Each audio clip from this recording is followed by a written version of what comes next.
TikTok is terrible. It really is. Okay. Guys, I'm scared. October 8th, 1984, I saw an ad in the newspaper about a house sitting job.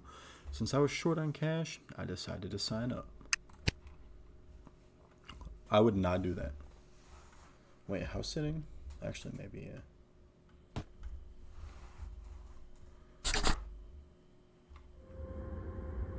Find whose house? Maxim's? Alright, where's Maxim's house at? How do I pull up the TikTok team?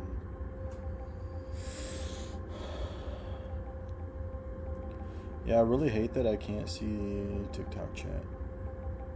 Like, it's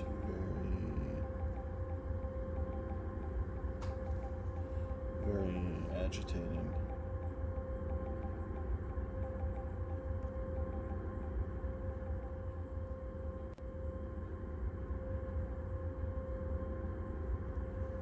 Alright, sorry, I'm trying to get my mod up in here.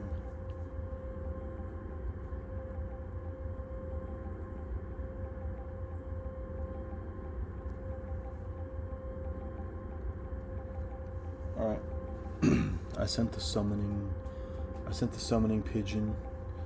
So I have to find Maxim's house. I don't know who Maxim is. I assume that's where I'm going to house sit. That's got to be where I'm going to house sit. So we're going to go there. We're going to figure out what's going on. And I'm probably cooked.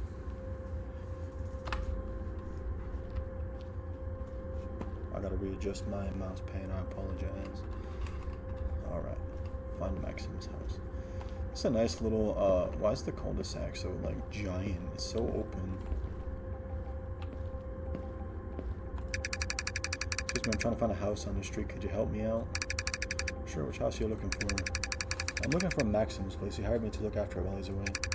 Maxim, oh, that's interesting. He usually asks me to watch his place. Oh, my bad. I'm Mario Batovsky, by the way. Alright, Mario. Marco. Oops. Can you tell me where his house is? Closest to us is down. Mine's right here. Our neighbor Savo in the middle. And Maxim's place. You can't miss it. Actually, I might be able to mix it. Thanks, Marco. No problem. Now, if you'll excuse me, I just gotta go. I just got my home automation system in the mail. I'm really excited. Home automation system? What the hell is that?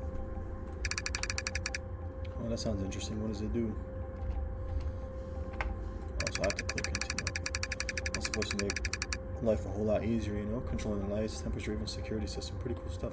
So it's basically like the Alexa for your house. Wow, that does sound convenient. Why did you decide to get it? Partly because of the recent disappearances happening around here. But mainly because our neighbor Savo got one and won't stop raving about it. That is totally understandable. He left for vacation right after installing it. Said it has a built-in surveillance systems and all. Guess he wanted to keep an eye on things while he's away. Well, I hope you enjoy setting it up. Thanks again for the directions, Marco. No problem. If you need anything, I'm just a house away. Okay. So you're just gonna keep taking it out your mailbox? Oh, even the box says slap, slap, clap, clap. Guys, I can't read.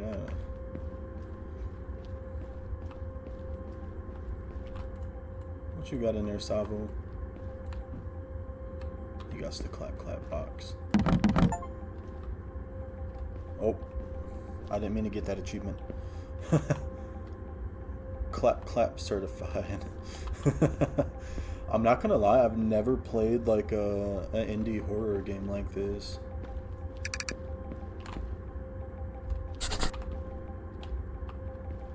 Could I like...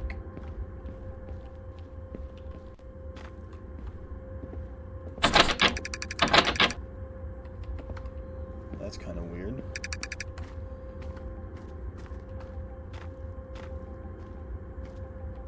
Alright, guys, this is kind of nerve-wracking. Alright. I think he said to put it in flower pots.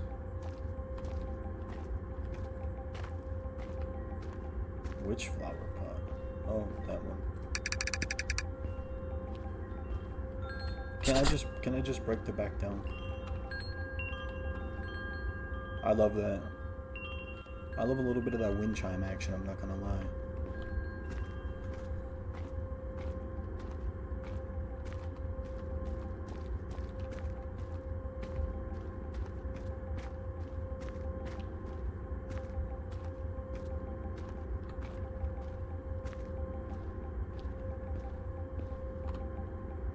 I kind of like pixelated games like this. It kind of gives like that old time vibe.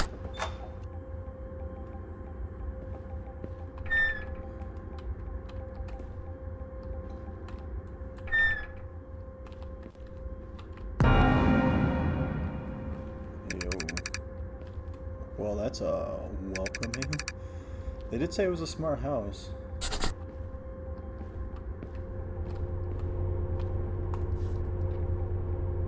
It's only $97 for this system. That's actually amazing pricing. In today's economy, it would probably be $700.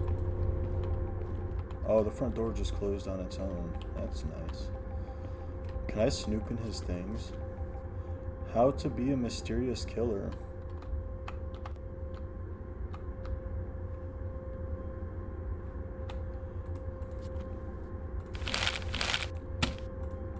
Alright, so I can just mess with things. Alright, cool. Dang, he left his garbage full. He left pizza sitting on the counter. So question is, did he actually go on vacation or did he disappear? Leave anything good in there? Nothing.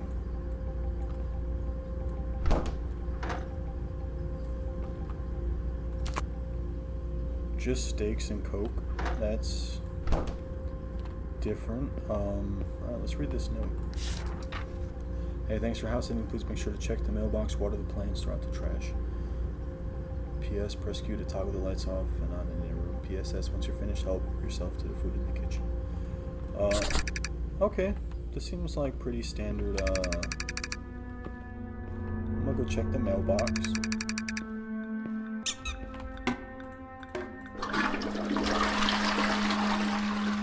I can take a spooky dokey in there. That's awesome.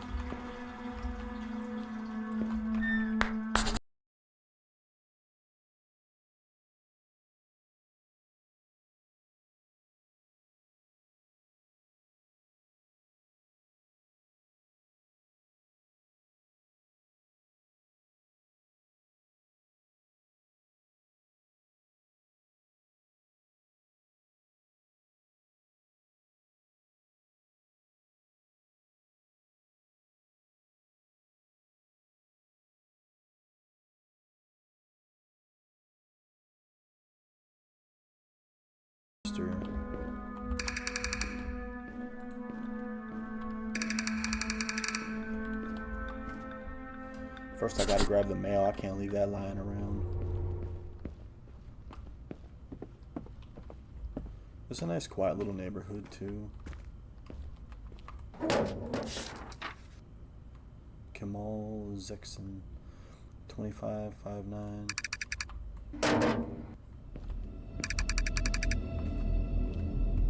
Oh, guys, I'm scared. I wonder what happened. Alright, bills sorted. Grab the watering can from the garage. I didn't even see any, like...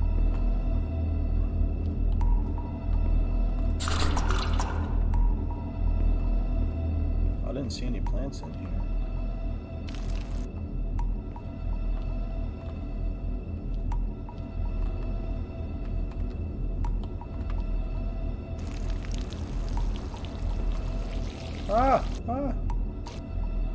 Guys, I don't know what's going on. Guys, I'm cooked.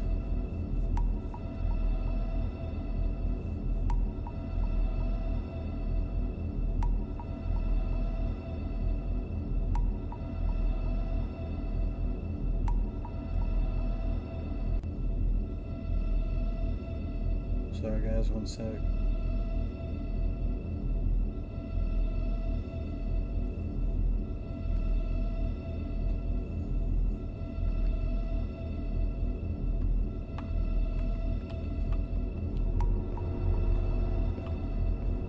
Okay.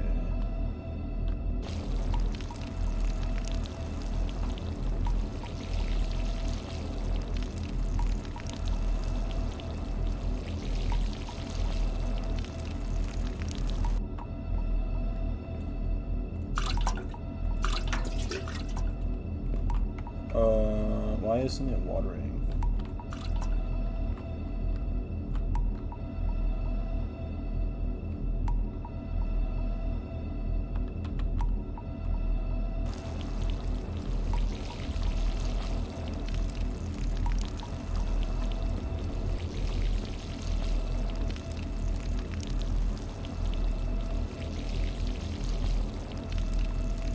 Is it not these ones?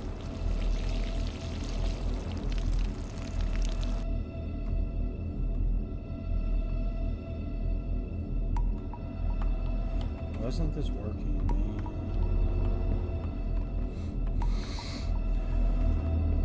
Like, is it the plant side? Don't do that.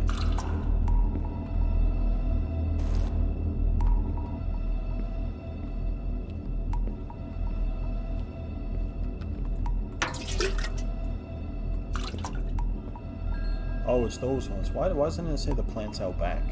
I would think the plant's in the house. Now I'm mad.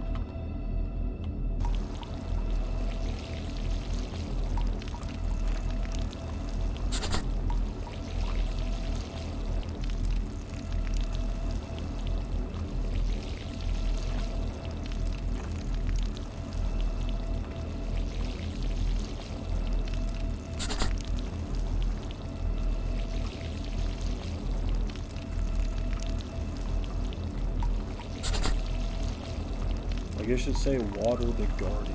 I'm actually annoyed.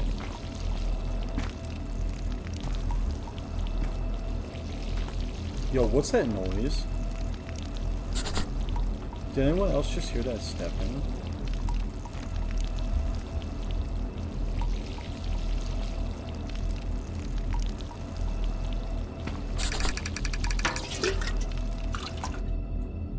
I'll just leave that there.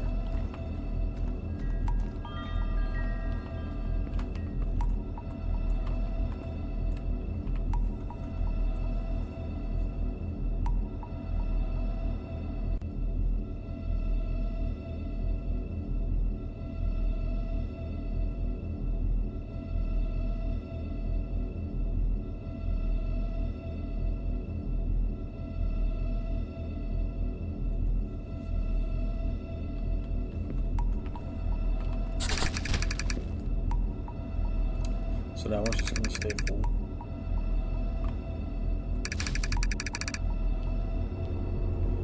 Nah, I totally have a valid point. Stop. Alright, who are you? Why do you look like that? What the hell, man? You scared the shit out of me. I have Agent Ristolino, Federal Investigation Bureau. I need to ask you a few questions. Why does the FBI always showing up on my doorstep? This ain't even my house. Alright. Sure, what's this about? There have been reports of disturbances in this area. Disappearances, strange phenomena. We're conducting an investigation. Yeah, I've heard. Everything's fine here, just taking out the trash, brother. Why are you bothering me? Are you sure? We recently believe there's more to this neighborhood than meets the eye. Yeah, 100%. Just taking out the trash, you know? Alright, but you keep your eyes and ears open. We need to get to the bottom of this. Of course, we'll do. Thanks, Inspector. Inspector Gadget looking up. No problem. Stay safe out there. FBI open up. Why are there bones sticking out of the trash bag? Hold on a second.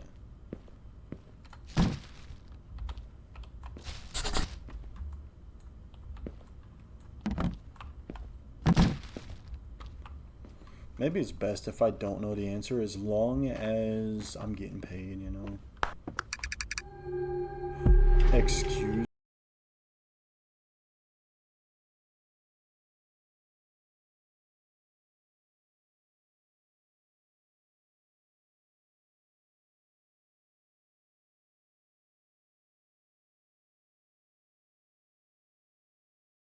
In here now.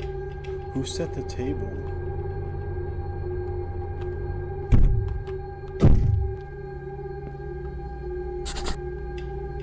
Check upstairs? Why? Nah.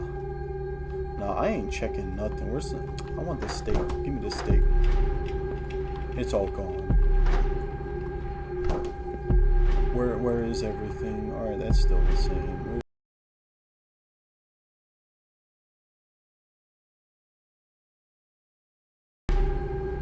And don't forget to feed our pet tomorrow. What pet? Why doesn't it show up on the actual note?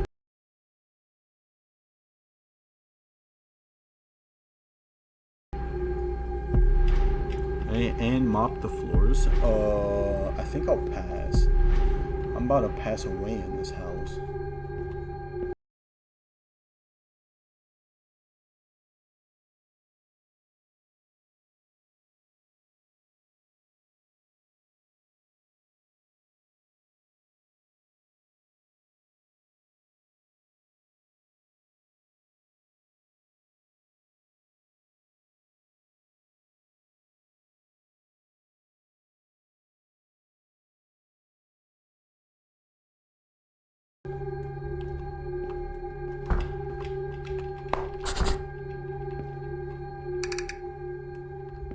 Yeah, I must be tired. I am tripping.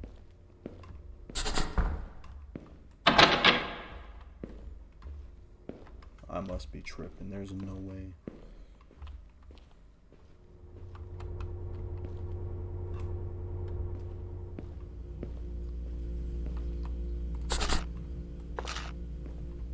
How long has this cereal been in this bowl? Like, is there milk in the bowl too? I'm very concerned.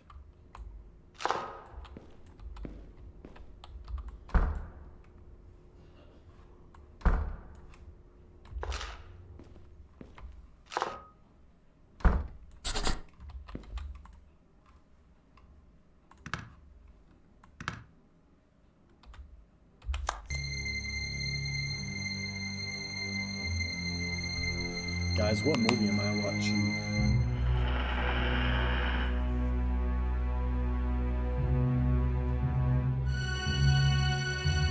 Alright, I just fell asleep.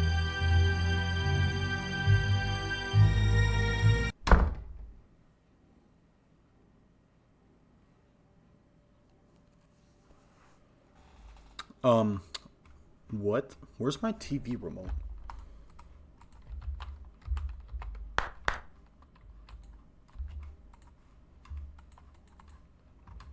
How do I get out of bed?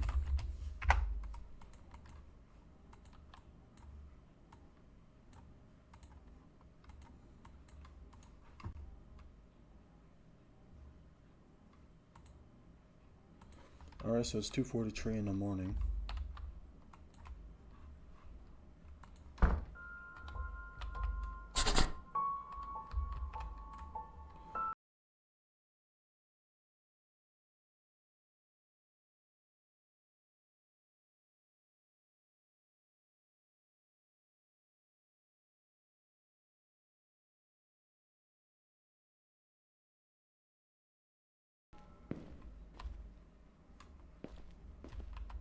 This whole room is ransacked.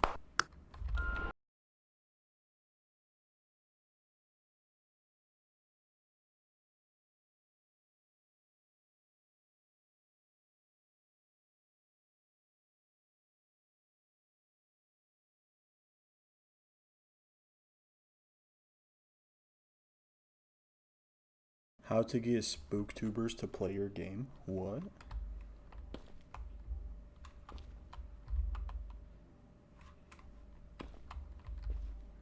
Guys, this room does not look right. There is claw marks everywhere. Everything's going wild.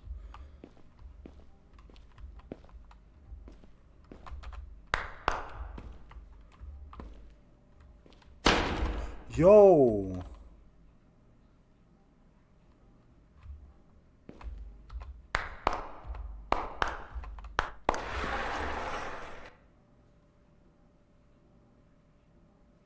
What was that? What was that? Uh,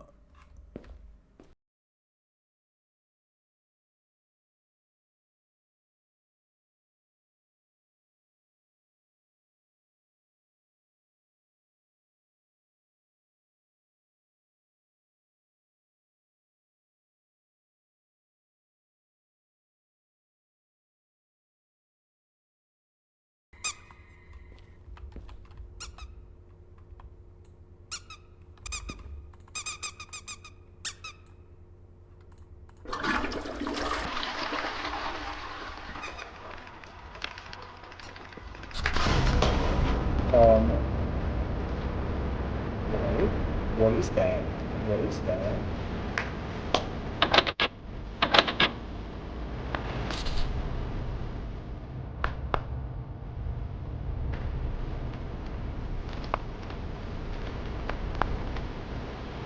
We're running from like, no, we gotta go. We gotta go.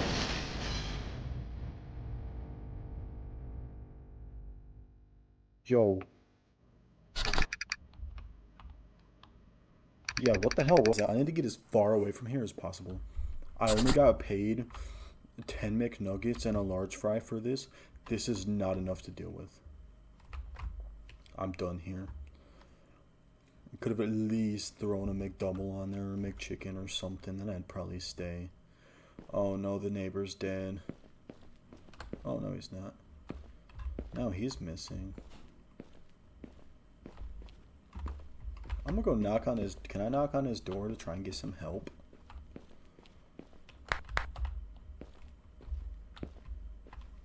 Nope, he's dead. Yeah, I'm just gonna leave the neighborhood. We're getting out of here, chat.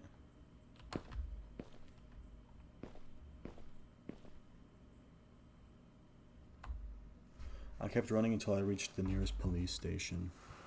While investigating, the authorities found Marco's lifeless body in his house.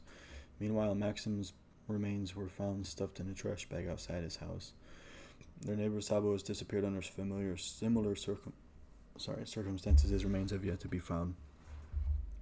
Despite the eerie scratches on the walls of my harrowing account, no trace of the creature is ever discovered. The case remains unsolved, leaving an unsettling mystery behind. It was the pet on the note. That thing did not belong there.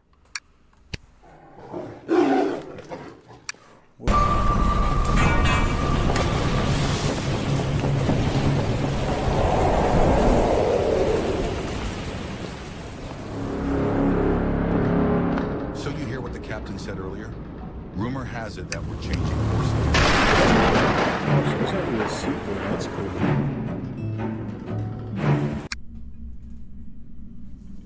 I'm curious, what, no, not that one.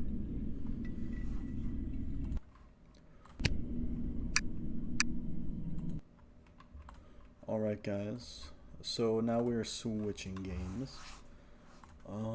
Let me check something.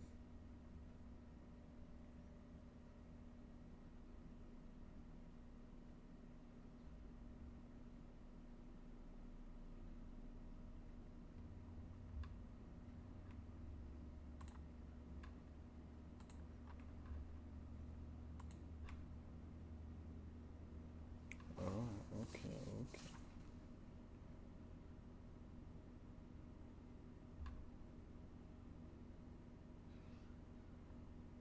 At least everybody else tried going in that room upstairs too.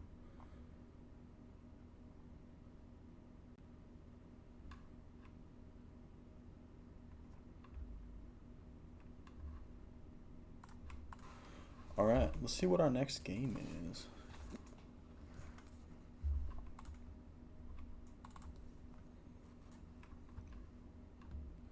Cry of Fear.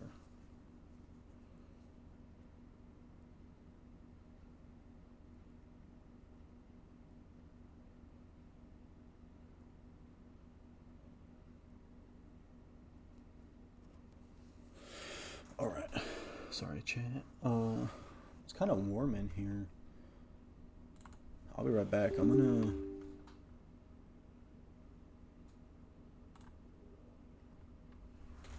That's odd. I will be back in a second. I'm gonna kick the air down a little bit.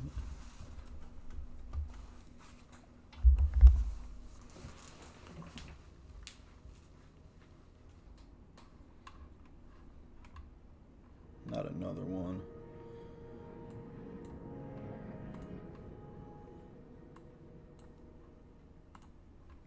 Why are they all like doing this?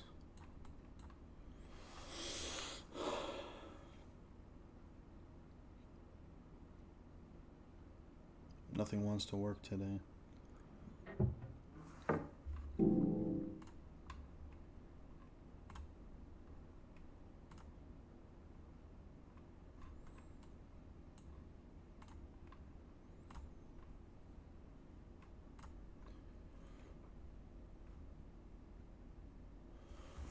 Content warning. Welcome to the Dark Place contains heavy themes surrounding death and mental illness, as well as descriptions of suicide. Audio is essential. Please play with sound. You will need a left and right speaker. Headphones are best. Your volume might be too loud if you clearly hear this static noise.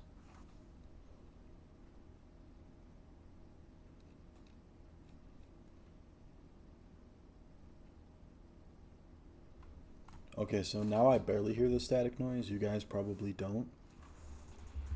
After the intro, every choice you make will be saved. You can press escape or start anytime to quit to the main menu. Death resets all progress. You can also reset progress in the options. Guys, this is terrifying.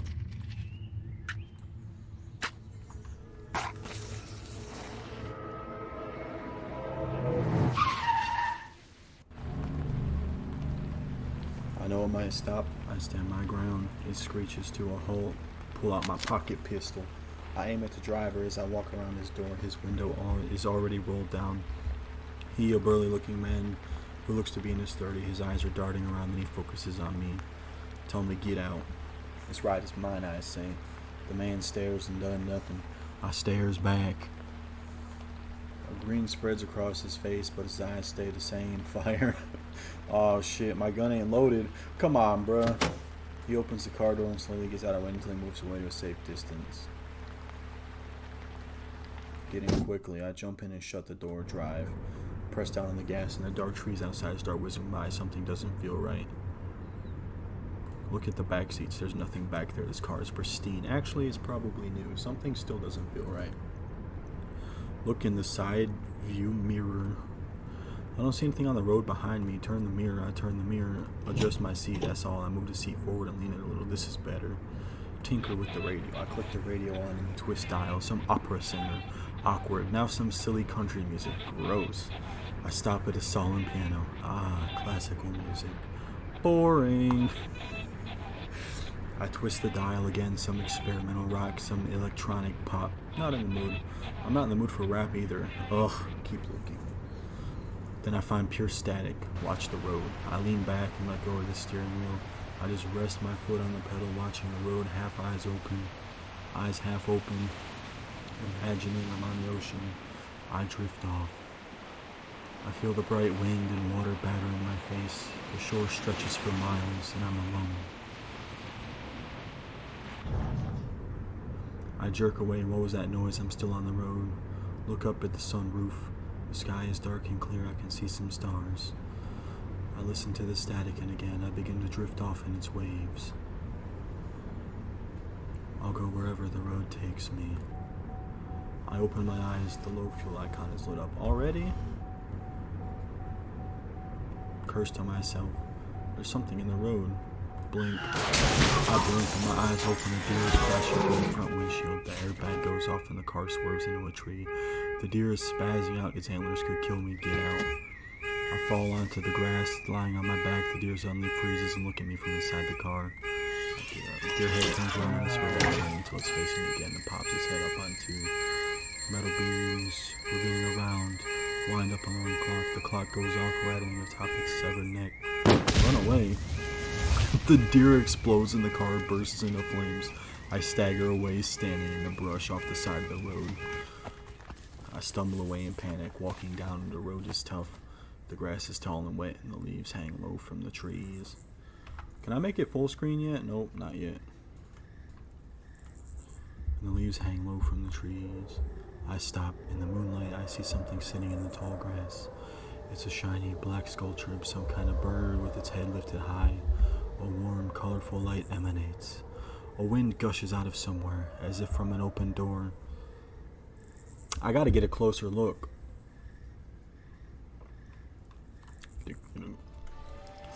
It's a swan. Within its reflective shape, I see a sunny dirt road. I turn my head and it becomes a shimmering glass train, full of passengers, all laughing as it whizzes by. Then it's a cavern carved out in the shape of a cathedral, lit by an old man's mining helmet. Alright, so I am tripping like crazy, bro. Look deeper. The swan shatters under the swing of a sledgehammer. A scraggly, long-bearded old man is hunched over, heaving from exhaustion. Should I go? He waves me off. Go back, hurry. I'll believe you. I turn around and run, trudging up to the road. Keep going. I come to the car and look over for a second. It's black. It smells of burnt oil and rubber. The deer is gone. Where is it now? It was a Wendigo. I'm not trying to start the car. Look at the side view mirror. As I bring my hand down over my gun, something becomes restless in the air around me, like static electricity. The headlights are getting closer. Why does it matter if I put my hand on the gun when it has no ammo in it? What is it gonna do? Am my pistol whipping still on? I step out into the road. The car screeches to a halt in front of me and pull my pocket pistol. The hood of their car is unlatched and the windshield is cracked. There's a kid crying in the back seat. I brandish my pistol. A young, short-haired woman stares at the long road ahead, pale hands clutching the wheel. The kid looks like me. Is that me? What? Open the door. What am I? Someone strikes the whole crumbs beneath my feet, and I fall into a black ravine. I'm drowning, I can't see. Hey, I finally went into full screen.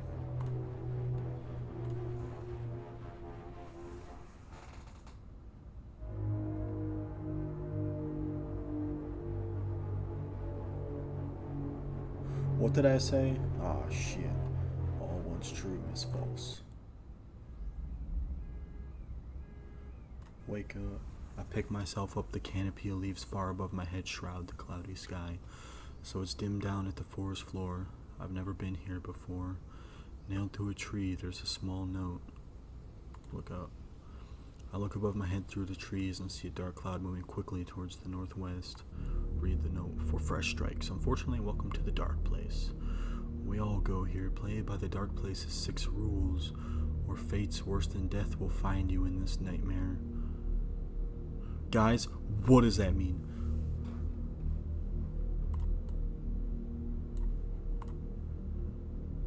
Keep reading. What is this game? This game is called The Dark Place. Oh shoot, I am so sorry, guys.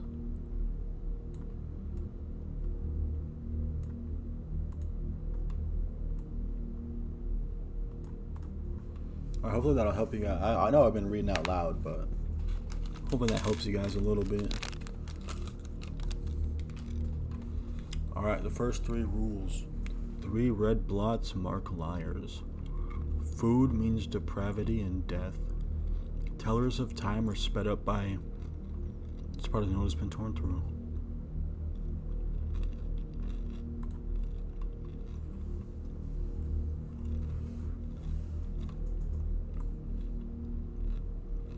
Alright, so 3 red dots is a liar. Food is bad.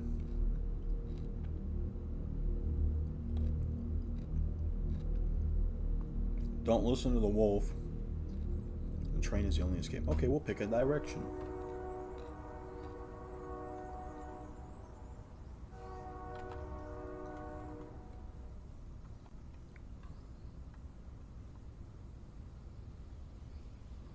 Do you want me to write down the rules so I can kind of help? No, thank you. I want to go in this blind and hope for the best.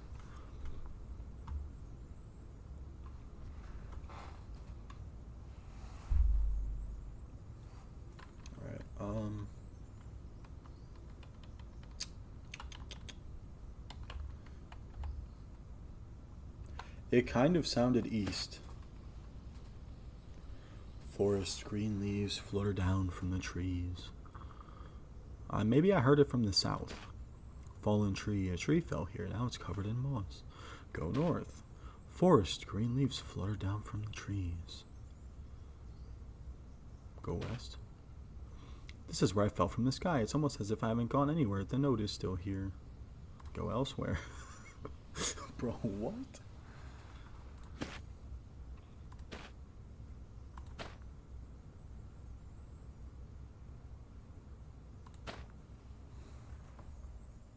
A short, round, sturdy tower of solid gray cement. The thing is big and a little intimidating.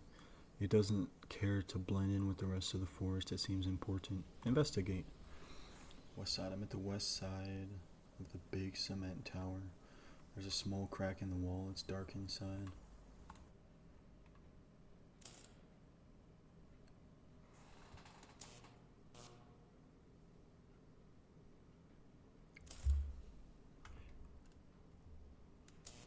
It sounds like a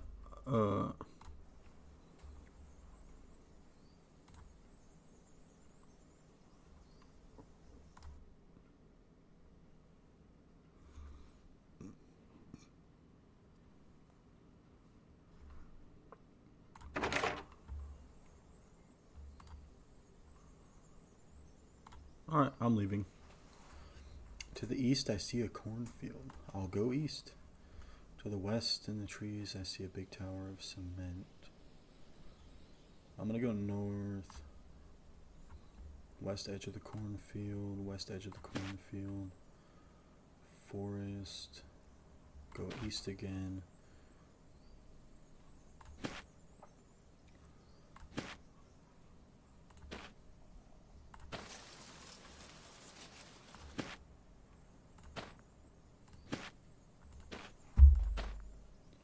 There are red splashes painted on the west side of the trees here.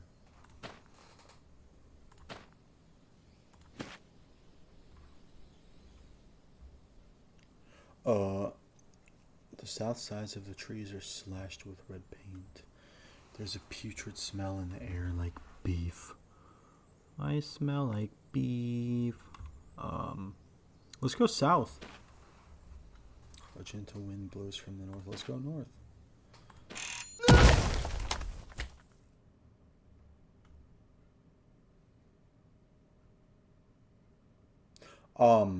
I stepped on a landmine.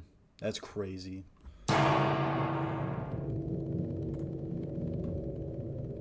Bruh.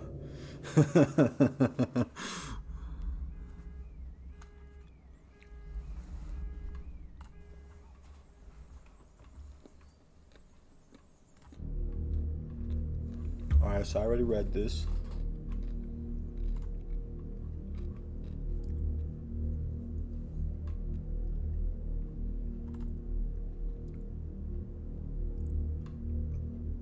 What wolf, though?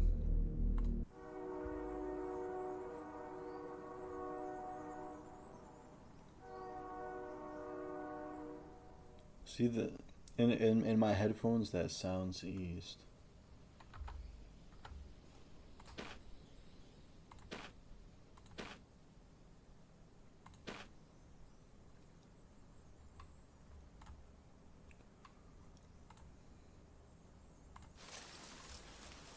Alright, I'm gonna go through the cornfield this time. There's a big oak tree. Its gnarled roots twist through the grass like giant snakes.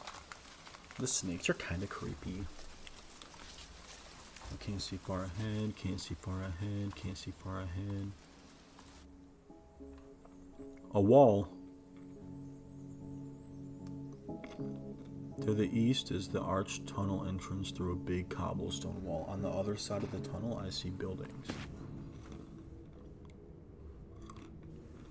It's dark in the arched tunnel. Moss and vines have taken over and creep through the cracks in the stones. Wind whistles through. There's some crude marking on the wall that says Mango Village. Ahead, I see a dirt road and houses. Go forward. Nothing moves on both sides of the road. There are old, run-down houses and shacks. The White House to my left has a boarded door and windows. The arched tunnel entrance is behind me. Stray papers blow in the wind. There's a blue house to my right. The front door is left wide open and it's dark inside. Investigate the blue house. I approach the blue house and look in through the front door. There's a rotten, moldy smell. I see a dining table half buried in trash and a living room that is completely empty. There's something stinky.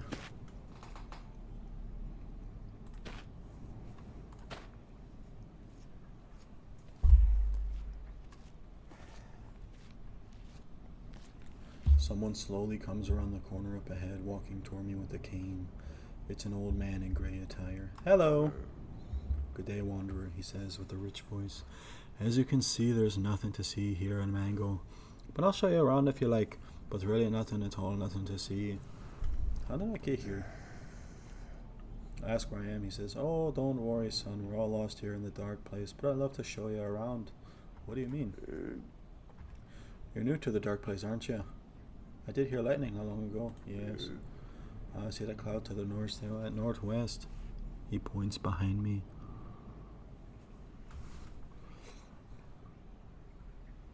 Look.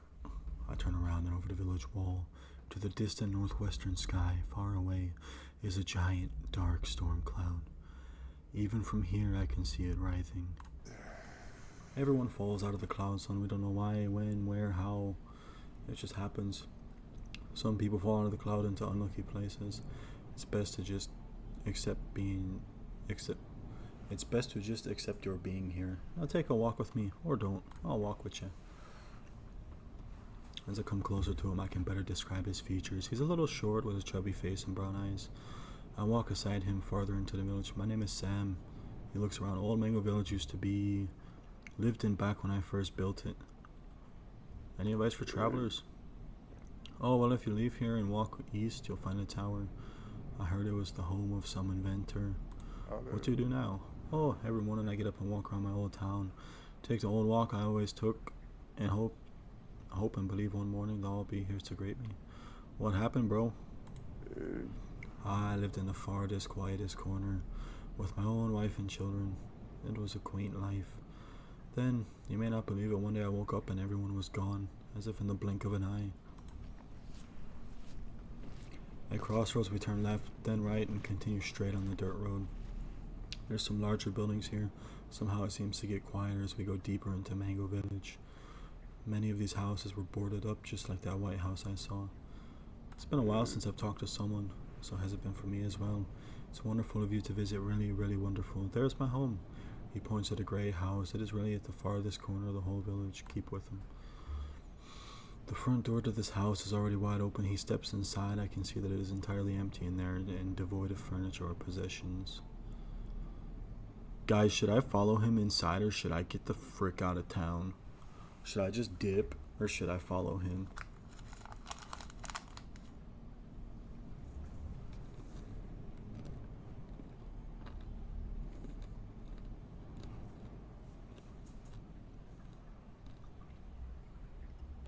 Fuck it, we ball. Alright, let's go inside. I walk over the rickety doorstep and inch myself in. Pause. It's dark in this small home, though. A crack in the ceiling provides some light, enough light to see. You're right, not a lot to see. I just know they're all here somewhere. My family, my people, they never left. They couldn't leave. What do you think happened? They can never leave. The hunger gouged out the dream and left it hollow. I've had it all, forever and all, closer than ever. The old man clutches his stomach. You're not the first, certainly not the last. He turns around with tears in his eyes. I look for you on my old walk.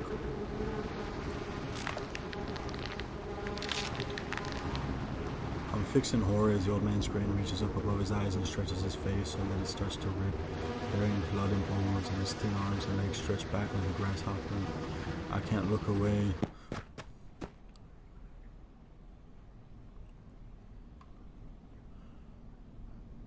I'm cooked. He's a cannibal.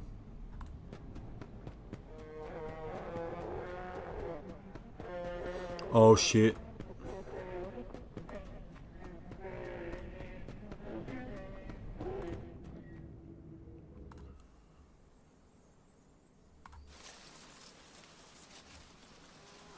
I stay silent with my eyes shut, wait and hide.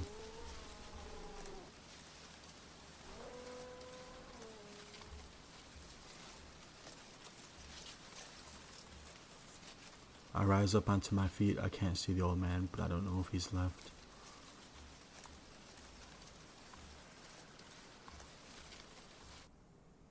South edge of the cornfield.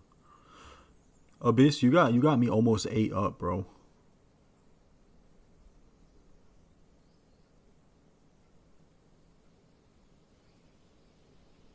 Oh, we're gonna go south.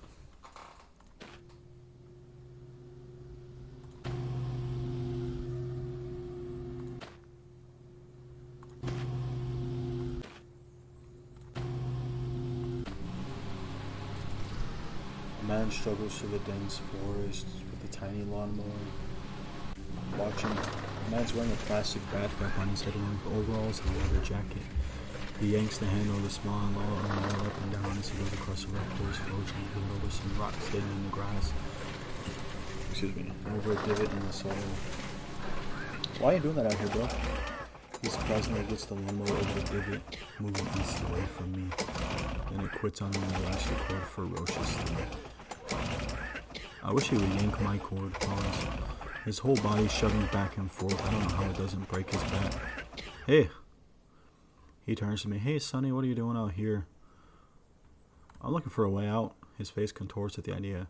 A way out of the dark place? That's kind of talk that leads you to poor kids to dusk. So let me give you a hard truth. There's no way out, kid. Only further in. What is dusk? That's where the old dark place ends. No grass to mow out there, thank God. Is there a wall? Oh, no, well. Maybe a wall of people. Sobering to see, that's for sure. There's no way out, Sonny. What if there's another way out? Can you think of one? I sure can. He pulls the cord of the mower again. Where should I go? Where should it go? What? How should I know? You young wayward spirits. He puts his hand on his chin for a moment. Ever been to Dagger? No. Dagger Woods, that place is the closest thing to paradise we got, and that's what I think. Thanks. You need bigger equipment, bro. Hey, Sonny, what did I ask you? That's right, nothing.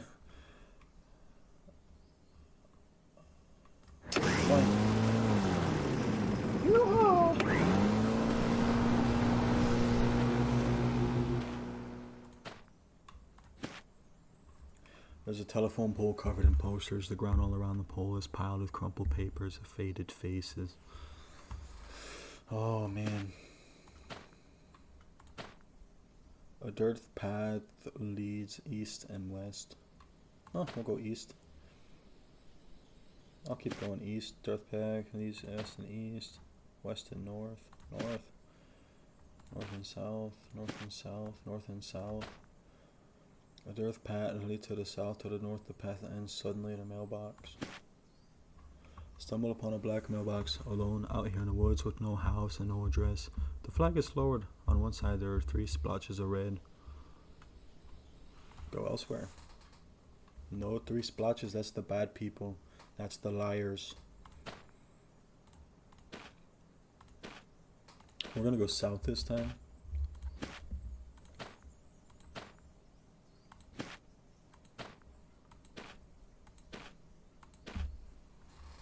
Field, I'm at the north edge of a field. There's a giant 1 marked across the grap in a deep blue color.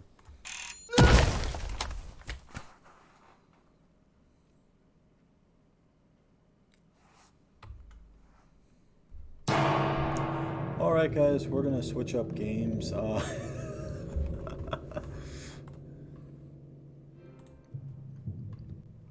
Bro, these landmines. Okay. Should we do...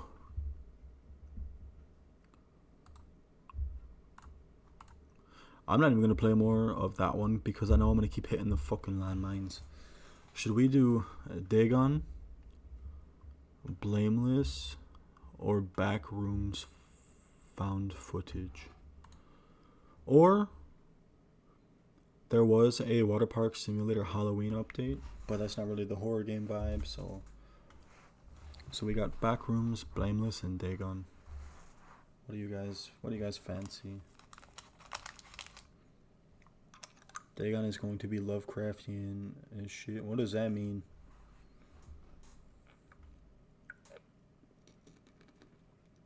Like crazy?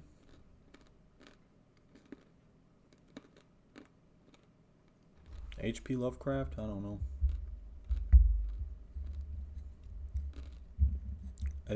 Who hasn't heard of Cthulhu? Alright, we're playing the Cthulhu game.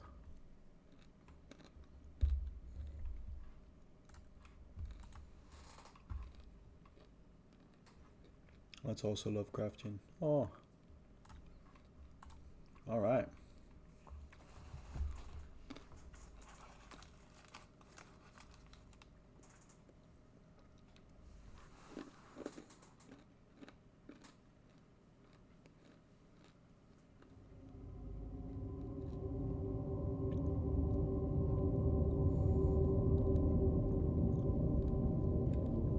I can already tell I'm going to hate it. It shouldn't have taken me into the, I am writing this under an appreciable mental strain, since by tonight I shall be no more.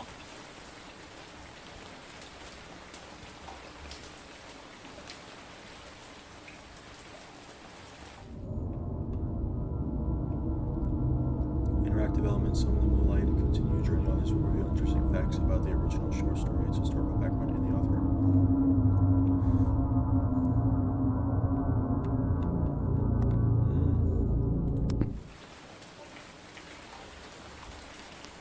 Penniless, and at the end of my supply of the drug which alone makes life endurable, I can bear the torture no longer, and shall cast myself from this garret window into the squalid street below.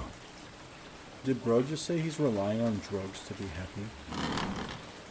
Do not think from my slavery to morphine that I am a weakling or a degenerate. Oh, it's just morphine? When you have read these hastily scrawled pages, you may guess, though never fully realize, why it is that I must have forgetfulness or death.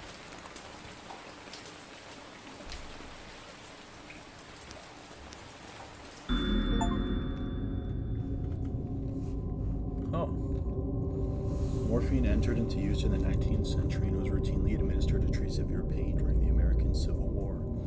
In World War I, it was also sold without restrictions until 1914. Imagine Crip walking up to your local Walmart and buying like 12 doses of morphine for a Friday night.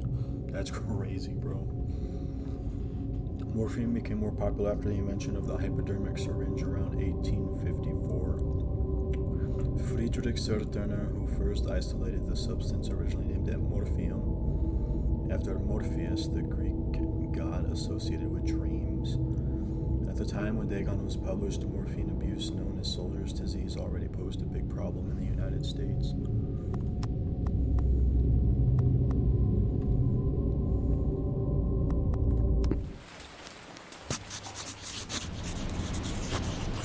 It was in one of the most open and least frequented parts of the broad Pacific that the packet of which I was supercargo fell a victim to the German sea raider.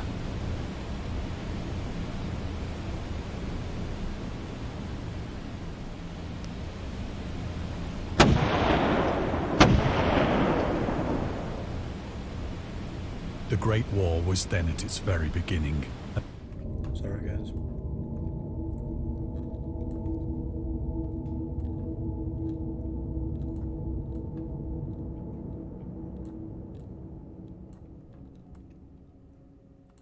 Alright, there we go. And the ocean forces of the Hun had not completely sunk to their later degradation.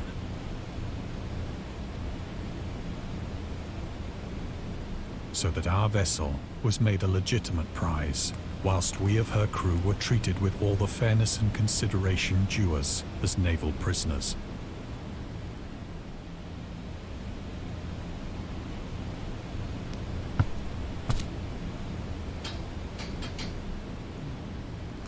So liberal, indeed, was the discipline of our captors, that 5 days after we were taken, I managed to escape alone in a small boat with water and provisions for a good length of time.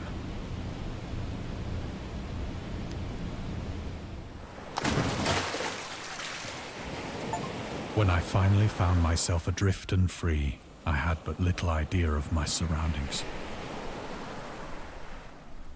Never a competent navigator, I could only guess vaguely by the sun and stars that I was somewhat south of the equator. Of the longitude, I knew nothing, and no island or coastline was in sight.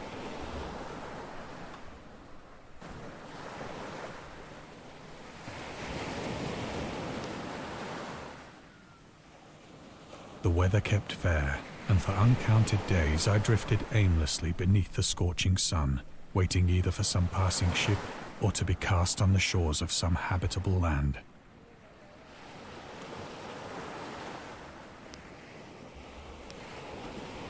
The Return to Short Stories.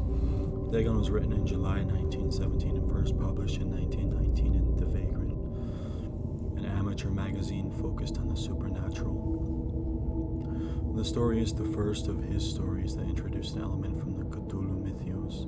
Dagon itself, a pagan cult worshipping Dagon, later appears in The Shadow over Innsmouth, one of the Lovecraft's most popular works. 1917 is also the year when he wrote The Tomb, a story about Gervase Dudley, a daydreamer who discovers a mysterious mausoleum in the woods by his house and becomes obsessed with it. These two works marked Lovecraft's return for short story writing after he burned most of his attempts at the genre 9 years prior and decided to concentrate on poetry. Lovecraft stated that it was his friend, William Paul Cook, a literary publisher and critic, who convinced him to start writing weird fiction again.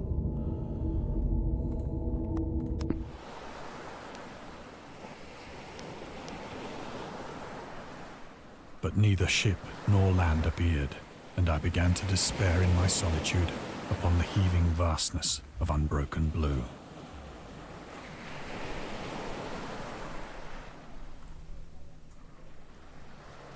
The change happened whilst I slept. Its details I shall never know, for my slumber, though troubled and dream-infested, was continuous.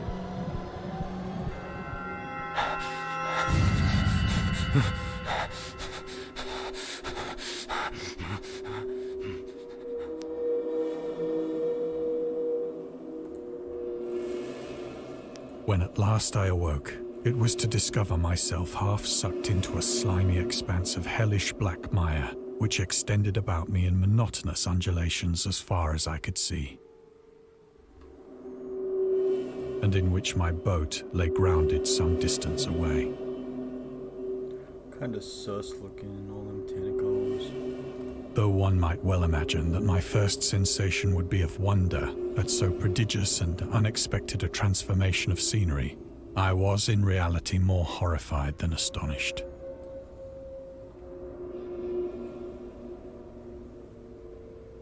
For there was in the air and in the rotting soil a sinister quality which chilled me to the very core. The region was putrid with the carcasses of decaying fish and of other, less describable things which I saw protruding from the nasty mud of the unending plain.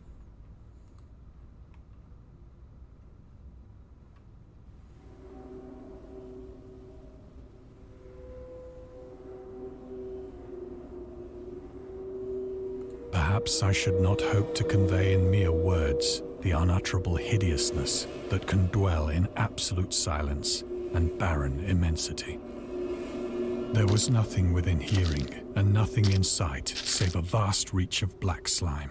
Yet the very completeness of the stillness and the homogeneity of the landscape oppressed me with a nauseating fear.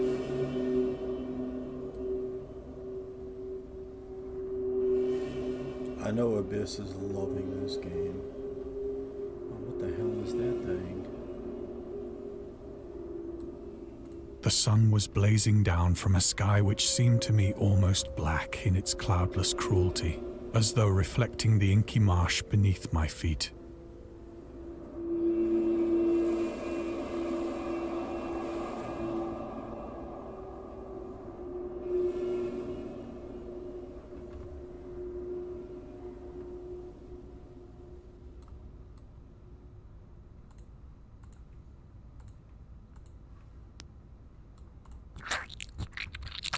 Oh, not the slosh ass sounds.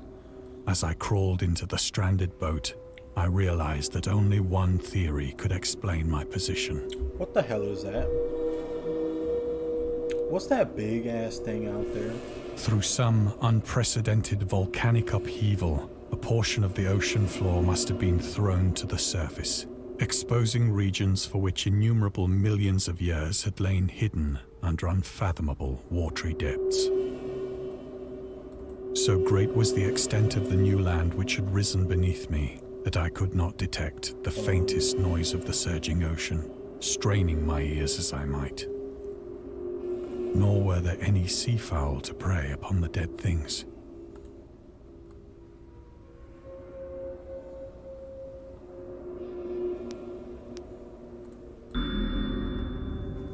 The mystery of volcanic islands. Volcanic eruptions sometimes result in the creation of islands, but most of them are transient and erode after some time, but some prove permanent. The floating pumice, porous rocks when created, a heated pressurized rock is ejected from a volcano, can move across long distances and transport barnacles and microalgae that cling to it. In 2001, rafts of pumice were created during the eruption of a volcano near Tonga in Polynesia, eventually reached Australia.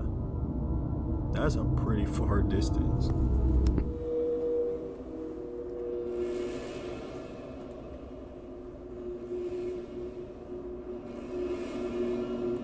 Yeah, that's unsettling out there. Like, what's that? For several hours I sat thinking or brooding in the boat, which lay upon its side and afforded a slight shade as the sun moved across the heavens. As the day progressed, the ground lost some of its stickiness and seemed likely to dry sufficiently for traveling purposes in a short time. Do I want to travel? That night I slept but little, and the next day I made for myself a pack containing food and water, preparatory to an overland journey in search of the vanished sea and possible rescue.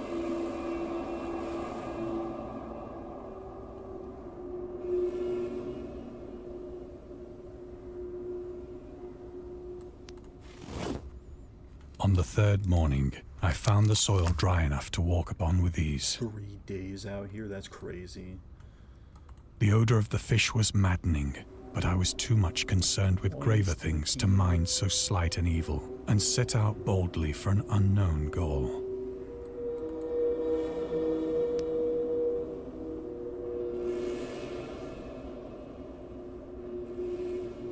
I'm trying to find like all the notes that I can too.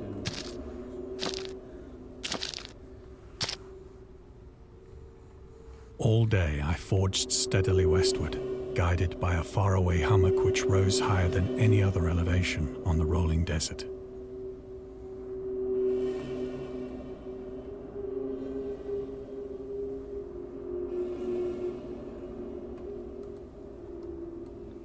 That kind of looks crazy, I'm not gonna lie.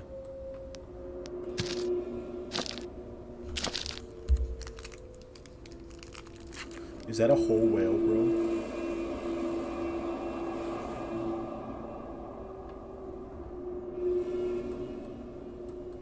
There's no notes out here. Looks like a... Is that a humpback? Yeah, I think that's a humpback. Bro, I'm never gonna reach this mountain. That night, I encamped, and on the following day still traveled toward the hummock, though that object seemed scarcely nearer than when I had first espied it. That's what I'm saying, bro.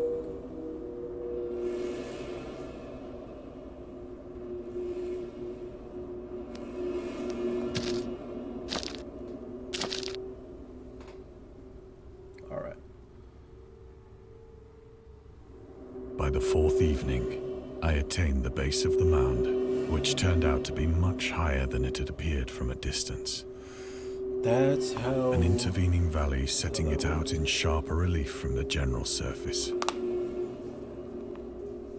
Too weary to ascend, I slept in the shadow of the hill. That sounds like a bad idea.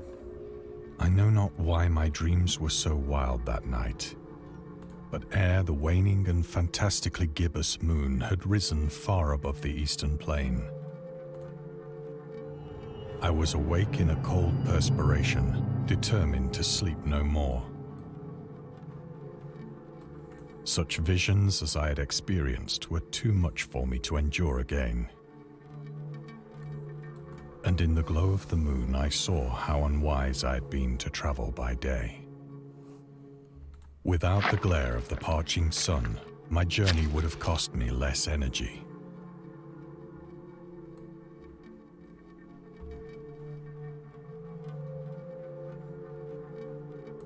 Indeed, I now felt quite able to perform the ascent which had deterred me at sunset.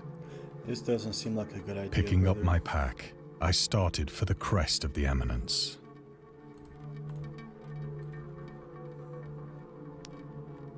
The loner. Contrary to popular opinion, Lovecraft was not an ever-frowning, eccentric, grumpy loner. He considered himself to be a person who appreciated humor. Moreover, he would often meet with friends in his apartment or at various cafes in Brooklyn and Manhattan. At times, his social life was no intensive. His work would suffer for months. There was a point when he finally decided he needed to put an end to the daily meetings and loitering in New York cafeterias and resorted to hiding at home and reading with the main room light turned off, pretending he wasn't there whenever a friend knocked on his door. That's too long to read, lol. He also had another method of deterring his guests, which now involved greeting them in a bathrobe with an unmade bed visible in the background and piles of papers scattered across the floor. You're so quiet. What? Oh, shit. Is it me or is it the microphone? Or maybe the game is so loud. Let me turn that down a little bit. Let's not also forget that Lovecraft was quite racist as well. I know of Lovecraft, but I don't know enough about him.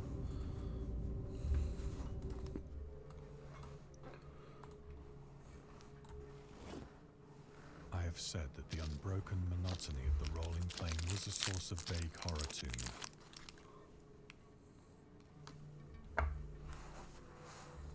But I think my horror was greater when I gained the summit of the mound and looked down the other side into an immeasurable pit or canyon, whose black recesses the moon had not yet soared high enough to illumine. I felt myself on the edge of the world, peering over the rim into a fathomless chaos of eternal night. That sounds awesome. Through my terror ran curious reminiscences of Paradise Lost and of Satan's hideous climb through the unfashioned realms of darkness. As the moon climbed higher in the sky, I began to see that the slopes of the valley were not quite so perpendicular as I had imagined.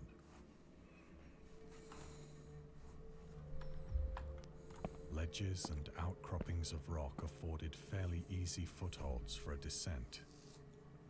I'm cooked. Whilst after a drop of only a few hundred feet, the Only. declivity became very gradual.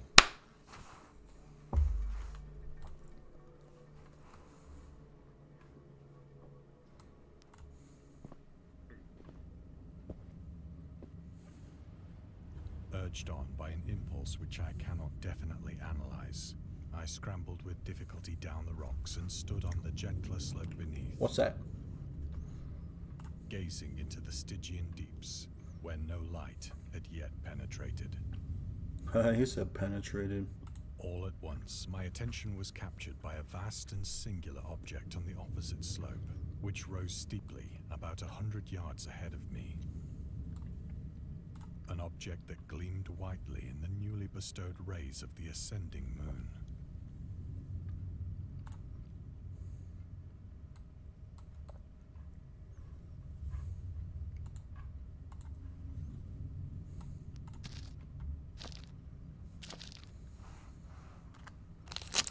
That it was merely a gigantic piece of stone, I soon assured myself.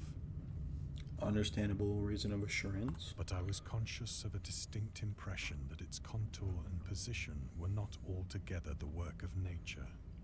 That too, that is a very valid point as well. A closer scrutiny filled me with sensations I cannot express.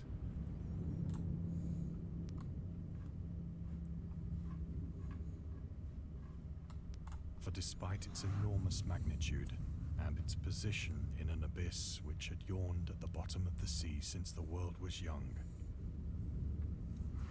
I perceived beyond a doubt that the strange object was a well-shaped monolith, whose massive bulk had known the workmanship and perhaps the worship of living and thinking creatures. Dazed and frightened, yet not without a certain thrill of the scientist's or archaeologist's delight, I examined my surroundings more closely. What?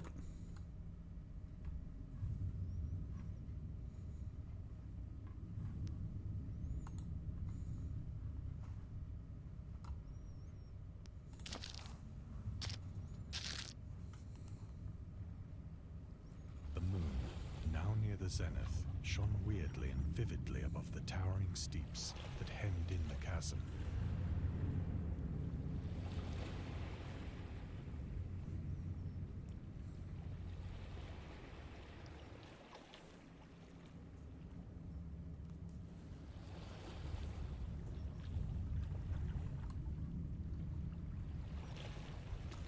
And revealed the fact that a far-flung body of water flowed at the bottom, winding out of sight in both directions and almost lapping my feet as I stood on the slope.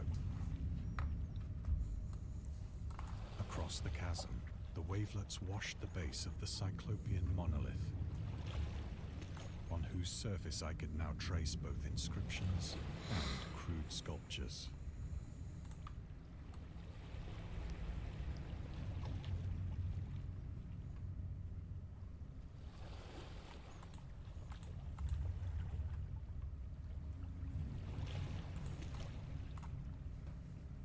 The writing was in a system of hieroglyphics unknown to me and unlike anything I'd ever seen in books.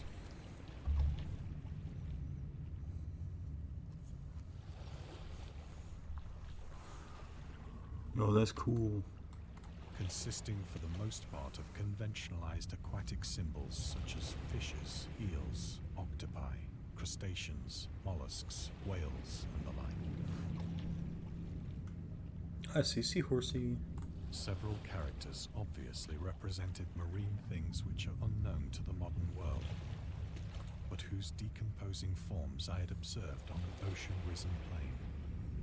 It was the pictorial carving, however, that did most to hold me spellbound.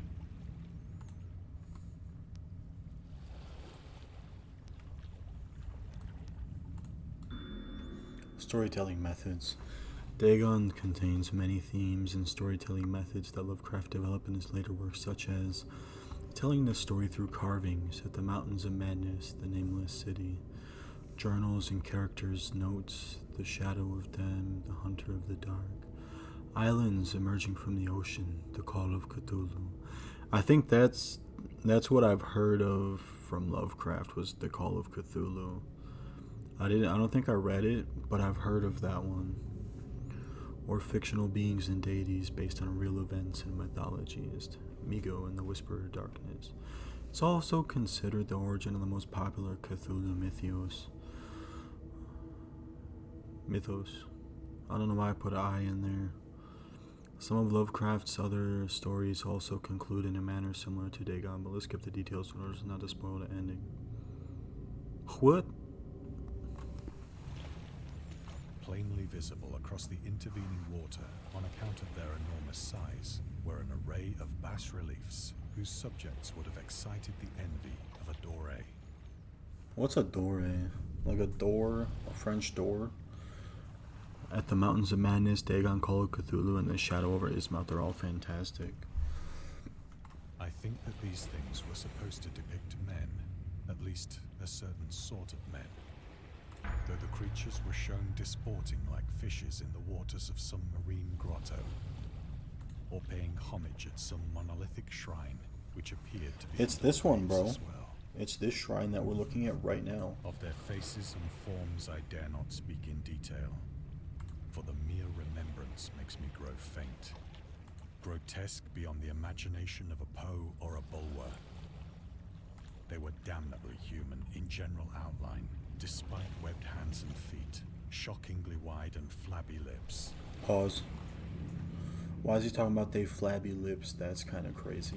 Glassy, bulging eyes, and other features less pleasant to recall. Curiously enough, they seem to have been chiseled badly out of proportion with their scenic background.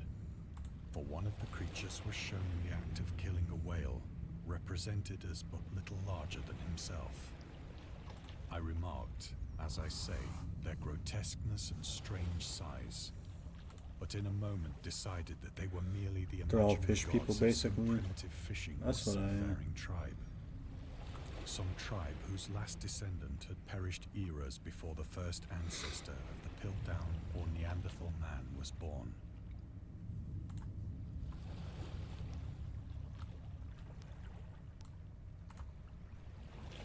Awestruck at this unexpected glimpse into a past beyond the conception of the most daring anthropologist, I stood musing whilst the moon cast queer reflections on the silent channel before me.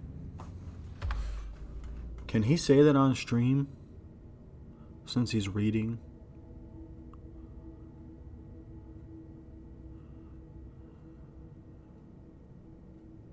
Oh, I'm banned. Then, suddenly, I saw it. With only a slight churning to mark its rise to the surface, the Right thing there. slid into view above the dark waters. I see something. Fast, The like fuck? and loathsome, it darted like a stupendous monster of nightmares to the mind, That's a big mother trucker, bro. about which it flung its gigantic scaly arms, the while it bowed its hideous head and gave vent to certain measured sounds.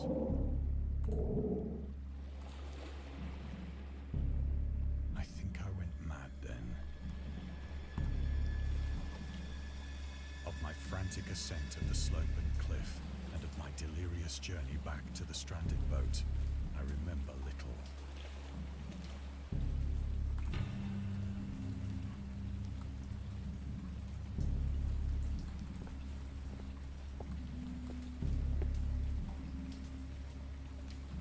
I believe I sang a great deal and laughed oddly when I was unable to sing.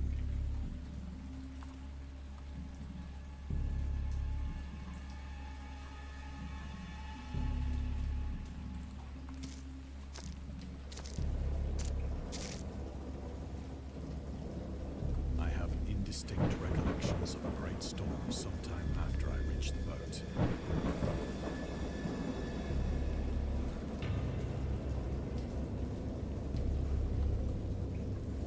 At any rate, I know that I heard pearls of thunder and other tones which nature utters only in her wildest moods.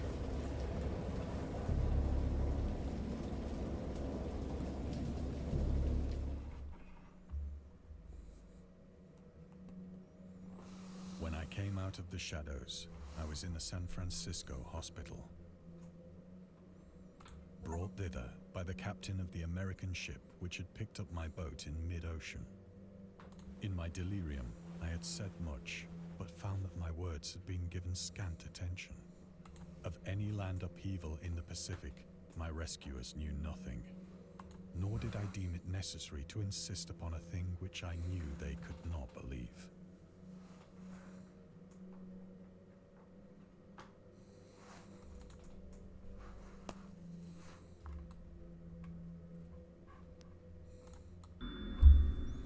In defense of Dagon. In 1921, Lovecraft released a series of three essays. The defense reopens, the defense remains open, and final words. Later published as a collection titled In Defense of Dagon, in which he rebuked a series of criticisms directed at his works. Some notable quotes: "I paint what I dream, and will let the public settle the rest among themselves. Mr. Monday asks the race of Dagon. I will give it, purely and simply to reproduce a moon. Its object is the simplest in all art, portrayal. The physical horrors of war, no matter how extreme and unprecedented, hardly have a bearing on the entirely different realm of supernatural terror. Ghosts are still ghosts. The mind can get more thrills from unrealities than from realities. In the essays of Lovecraft, touches upon the topics of atheism, materialism, the quest for truth, and the love of science.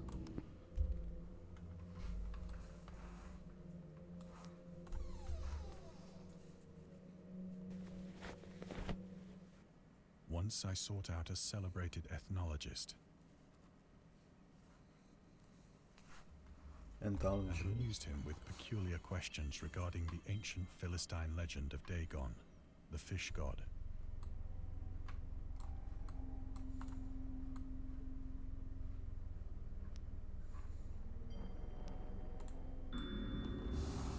Dagon,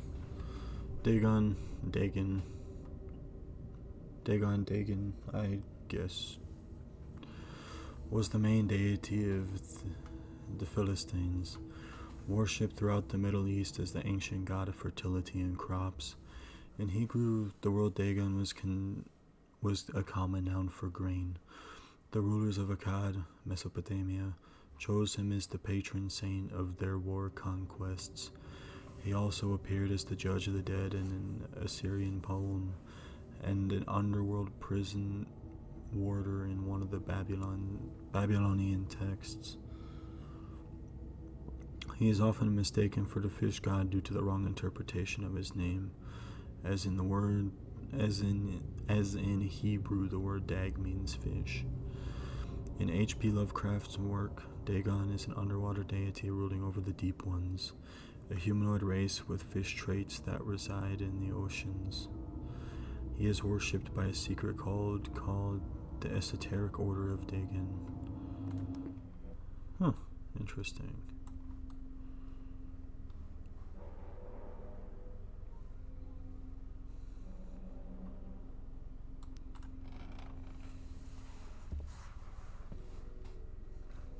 But soon perceiving that he was hopelessly conventional, I did not press my inquiries.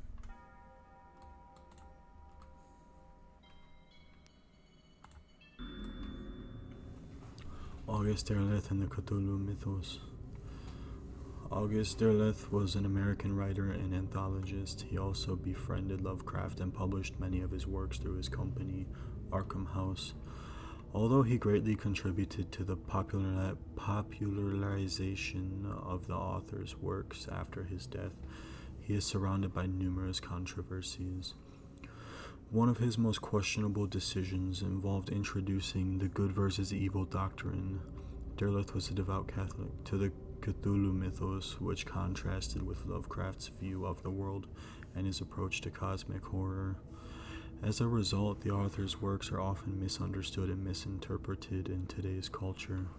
It is also worth noting that Lovecraft was never really interested in creating a mythology, and the term Cthulhu mythos was coined by Derleth after the author left the mortal plane.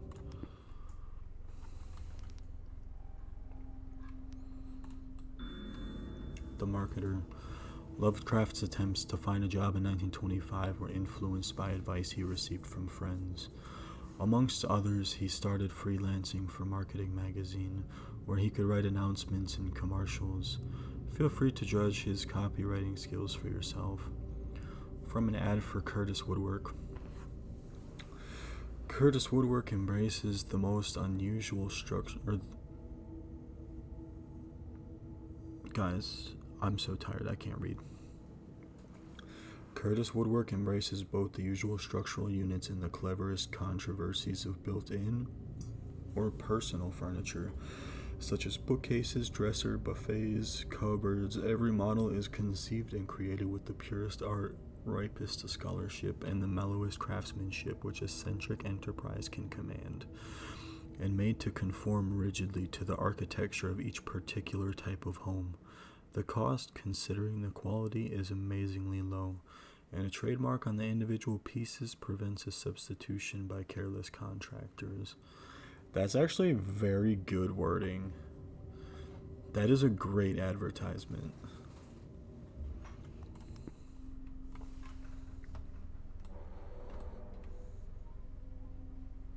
No more notes.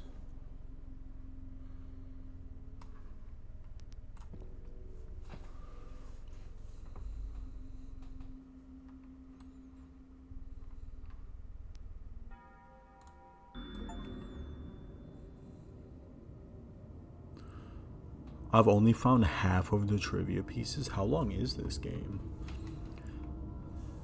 These days, the word scientist is a widely accepted term, but at the time Dagon was published, it was a subject to wide debate. After the author used it in the story, critics pointed out that a man of science was more of an appropriate term to employ. He admitted in the defense of Dagon that if Dagon were to be reprinted, he would indeed use the phrase they suggested. From the playthroughs I've seen, this game takes about 35 to 45 minutes to complete. Gotcha. I think I'm 30 minutes in right now. Scientist was coined as an analog to artist to be used when referring to those studying different branches of science. Yet, in the 19th and early 20th century, scientific researchers in Great Britain and the United States were of the opinion that man of science, resembling the term man of letters, was the only proper choice. Amongst other things, it was gender specific, indicating that science was an endeavor to be pursued only by one sex. The term scientist became more accepted only after World War II, and man of science started fading into an obscurity as an old-fashioned synonym.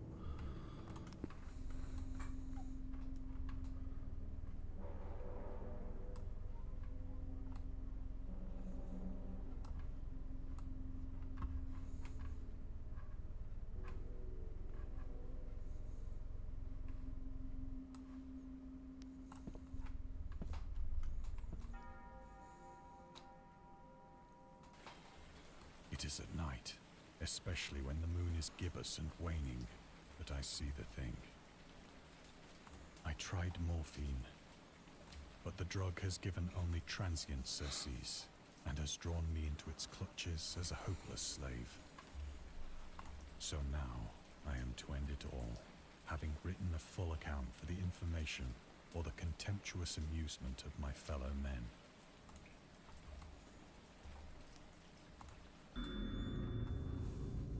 Lovecraft on tobacco and alcohol.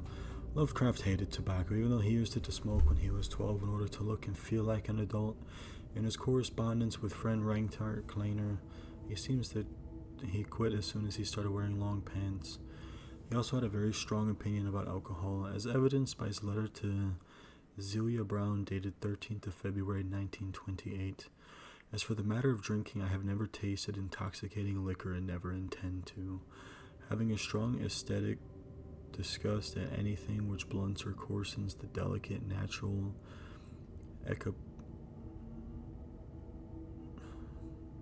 These are too big of words for me, man. Equipoise? Is it French? Equipoise of the beloved human intellect and imagination. Drinking excited my personal repugnance, hence I don't drink. Let the herd do what they will. I am rather in favor of prohibition. The prohibition of any one antisocial forces as well as any other. Why are they using such big words on this though? Like, come on now.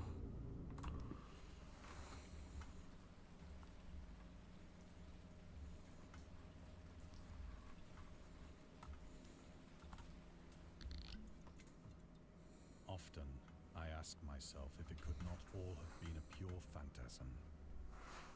A mere freak of fever as I lay sun-stricken and raving in the open boat after my escape from the German man of war.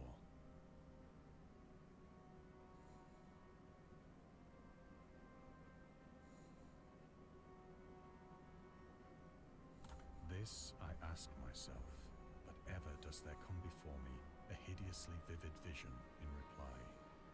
I cannot think of the deep sea without shuddering at the nameless things that may at this very moment be crawling and floundering on its slimy bed, worshipping their ancient stone idols and carving their own detestable likenesses on submarine obelisks of water-soaked granite. I dream of a day when they may rise above the billows to drag down into their reeking talons the remnants of puny, war-exhausted mankind. Of a day when the land shall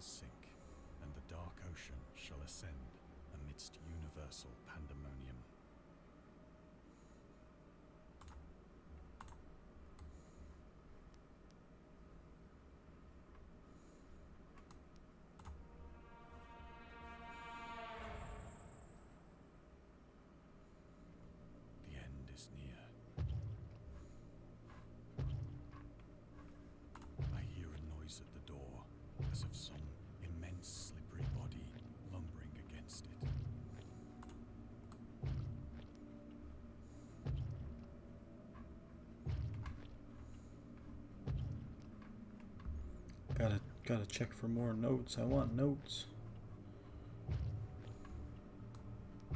It shall not find me.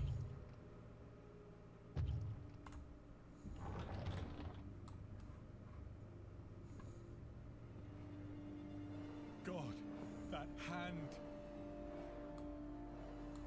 Cooked. The window. The window.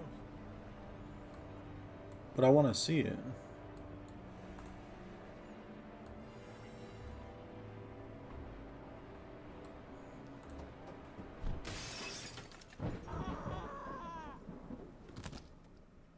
Cooked.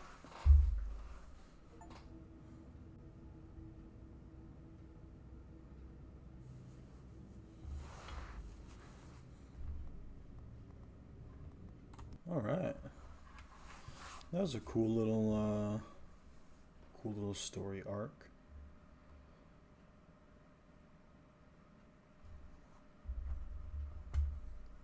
Very interesting, like. And scary stories have been accompanying men for centuries. They have many faces and forms. But what is their purpose? Why do we enjoy being afraid so much? During our therapy, I'll try to explain.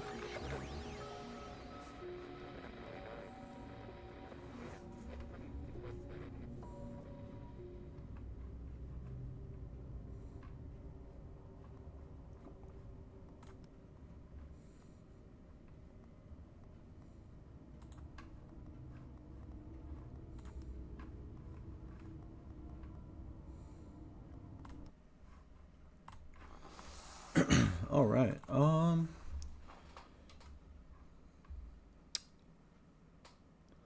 I don't really. I mean, I think I have. Well, I have two more, but I think we should save those for another stream.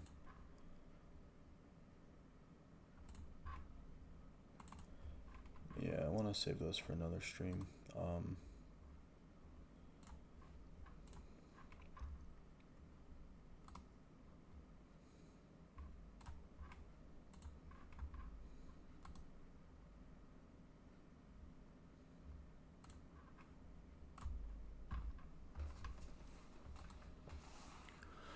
But I think that might be it for this stream. I think this is my first horror game stream. But I hope it went well. I appreciate you guys being here. I really appreciate chilling. Like I said, I would have streamed tomorrow night, but I might have plans. I'll have to see what's going on. Thank you guys so much for hanging out. Thank you for your support, and I will see you guys